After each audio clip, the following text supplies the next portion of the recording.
जो हरामखोर कहता है कि जाति के नाम पर भेदभाव करता है, जितने हरामखोर हैं इन्हीं सालों को भेजना चाहिए पाकिस्तान। यही हरामखोर जो है, जहां पर एक दलित को पेशाब चटाया जा रहा है, एक दलित है जिसको थूक के चटाया जा रहा है, एक दलित इतना सिस्टम से परेशान है, आईपीएस है, वो यादव जाति के हो तो पढ़ लिख कर क्या करोगे, जाकर वहीं चढ़ाओ। ये कहना है एक प्रिंसिपल का और एक बच्चे के साथ ऐसा कह रहा है। और बच्चा क्या बोलता है कि मास्टर साहब, प्रिंसिपल साहब, क्लास में टीचर ने उनको भेज दीजिए पढ़ने के लिए। तो उस बच्चे के साथ प्रिंसिपल साहब कहते हैं कि जाति यादव है तो पढ़ लिख कर क्या करोगे, जाके भैंस चराओ। ये जाति वाला जो सिस्टम है ना, ये जाति जाति नहीं है। और जो लोग हिंदू राष्ट्र की बातें कर रहे हैं, क्या हिंदू राष्ट्र ऐसे बनेगा जहाँ पर एक दलित को पेशाब चटाया जा रहा है, एक दलित है जिसको थूक के चटाया जा रहा है, एक दलित इतना सिस्टम से परेशान है, आईपीएस है, वो दुनिया छोड़ देता है इसलिए कि वो छोटी जाति का है, और एक दलित ऐसा है और एक पिछड़ा जाति का ऐसा है कि वो सोचता है कि मेरे साथ जातिगत भेदभाव ना हो। तो किस हिंदू राष्ट्र की बात कर रहे हैं भाई? एक दलित है जो मंदिर में चला जाता है, वो हिंदू नहीं है। वो मंदिर में चला गया तो उसकी पिटाई हो गई। एक दलित ऐसा है, एक पिछड़ी जाति का ऐसा है जो पानी पी लेता है गिलास में, तो कुछ लोगों को बुरा लग जाता है और कहते हैं कि मास्टर प्रिंसिपल हो गए हो तो तुम मिनिस्टर हो गए हो क्या, डीएम हो गए हो का? तो हिंदू राष्ट्र बनाने वालों, ये सवाल है आप लोगों से कि हिंदू राष्ट्र कैसे बनेगा, इस हिंदू राष्ट्र में क्या होगा, कौन कौन रहेगा? कुछ तो शर्म कर लो। और जितने भी अपराध इस समय बढ़े हैं पिछड़ी जाति या दलितों के साथ, वो करने वाले कौन हैं? ये सवाल बहुत बड़ा है। और जिस तरीके से हिंदू राष्ट्र की बातें कर रहे हैं, क्या हिंदू राष्ट्र में वही लोग रहेंगे जो छोटी जाति के नहीं हैं? बड़ा सवाल है ये। और जिस तरीके से जातिगत भेदभाव होते हैं, कुछ तो शर्म कर लो। शर्म वरम नहीं है।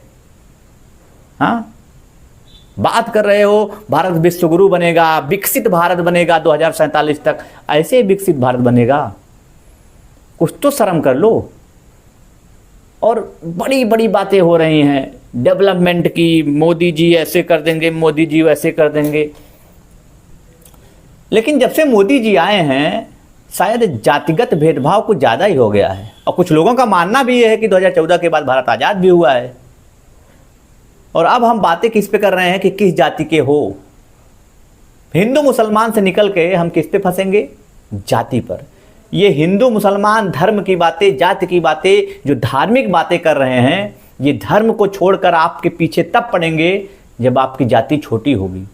और बोलेंगे कि कौन सी जात के हो बाबू, छोटी जात के हो तो हमारे घर ना आओ, क्योंकि गेट पे रहना, चप्पल उतार के आओ। और ये घटिया लोग उनके हाथ से पानी नहीं पीते हैं। छोटी जात के लोगों से बोलते हैं कि उनके हाथों से पानी नहीं पीना। ये घटिया हरामखोर लोग उन्हीं के हाथ से दारू पी लेते हैं और उन्हीं बहन बेटियों बहुओं पर गंदी नज़र डालते हैं। तब ये हरामखोर नहीं कहते कि छोटी जात के हैं। ये घटिया, ये मानसिक बीमार लोग ये तय करेंगे हिंदुस्तान को कि भारत में जातिवाद कब तक रहेगा, क्यों रहेगा, कैसे रहेगा। सब ये सिस्टम चला रहे हैं ये जो घटिया लोग हैं। और हम और आप क्या कर रहे हैं? हिंदू मुस्लिम से निकलेंगे, जाति पे आ जाएंगे। किसी को पेशाब पिला दिया जाएगा, किसी को पेशाब चटा दिया जाएगा, कोई दलित है तो इसके। और ये सारे काम सिर्फ दलितों के साथ हो रहे हैं, सिर्फ छोटी जातियों के साथ हो रहे हैं। और फिर बोलेंगे आरक्षण नहीं देना चाहिए। शर्म कर लो कुछ। अगर जातिगत भेदभाव इतना है कि कहा जाए कि तुम यादव हो तो भैंस चराओ, जाकर पढ़ाई लिखाई क्या करोगे, तो बहुत कुछ कहने को है। ऐसी मानसिक लोगों को समाज से बहिष्कृत कर देना चाहिए। और सामाजिक रूप से इनको, ये तो देश में रहने लायक ही नहीं है। इन्हीं बेसिक हरामखोरों को, इन्हीं मूर्खों को पाकिस्तान भेजना चाहिए, जो चिल्लाते हैं कि पाकिस्तान। और जो हरामखोर कहता है कि जाति के नाम पर भेदभाव करता है, जितने हरामखोर हैं इन्हीं सालों को भेजना चाहिए पाकिस्तान। यही हरामखोर जो है, जो जातियों के नाम पर भारत में भेदभाव करते हैं। पहले धर्म के नाम पर बांटेंगे हरामखोर, और फिर उसके बाद ये जातियों के नाम पर बांटेंगे।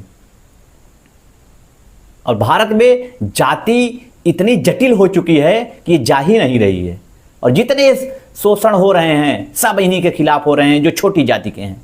हिम्मत है तो देश के लिए कुछ करके दिखाओ। औकात हो तो, औकात तो कुछ है नहीं। बाकी आपकी क्या राय है इन हरामखोरों के बारे में, नीचकटों के बारे में जरूर कमेंट करिएगा। जो जाति के नाम पर भेदभाव कर रहे हैं, ऐसे घटिया लोगों के बारे में जरूर कमेंट करिएगा। धन्यवाद।